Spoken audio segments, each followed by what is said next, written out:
नमस्कार, मी पंजाब डक आज भंडारा, गोंदिया, चंद्रपूर, यवतमाळ,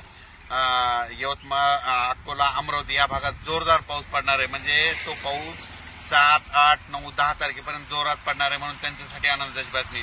त्याच्यानंतर आपण पश्चिमी विदर्भाकडल्या शेतकऱ्याकडे आनंदाची बातमी देऊ। पश्चिमी विदर्भामध्ये अकोला, अमरावती, यवतमाळ, वाशिम या 5 जिल्ह्यासाठी त्यांना सांगू इच्छितो, तुमच्याकडे 7 जुलै, 8 जुलै, 9, 10 जोरदार पाऊस पडणार आहे। त्याच्यामध्ये कोणी वंचित राहणार नाही, म्हणून हा अंदाज लक्षात घ्यायचा। त्याच्यानंतर आपण मराठवाड्याकडे वळू। मराठवाड्याकडील नांदेड, यवतमाळ, हिंगोली, त्याच्यानंतर परभणी, बीड, जालना, संभाजीनगर या भागातल्या शेतकऱ्याला परत एक आनंदाची बातमी देऊ।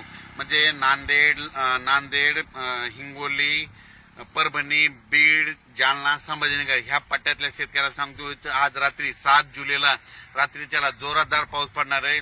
ज्यांनी पेरणी केलेली त्यांना जीवदान ठरणार आहे, म्हणून हा अंदाज लक्षात घ्यायचा। त्याच्यानंतर परत आपण वळू इकडे लातूर जिल्ह्याकडे।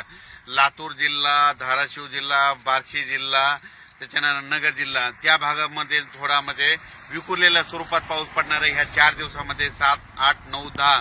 पण तिकडे देखील सर्वांना पिकांना जीवदान ठरणार आहे, म्हणून त्यांनी हा अंदाज लक्षात घ्यायचा। त्याच्यानंतर नगर जिल्ह्याकडे वळू। नगर जिल्ह्यात देखील आज देखील खूप ठिकाणी म्हणजे 7, 8, 9, 10, 11 जुलैपर्यंत तिकडे जोराचा पाऊस पडणार आहे, पिकाला जीवदान ठरणार आहे, म्हणून हा अंदाज लक्षात घ्यायचा। त्याच्यानंतर कोकणाकडे वळू।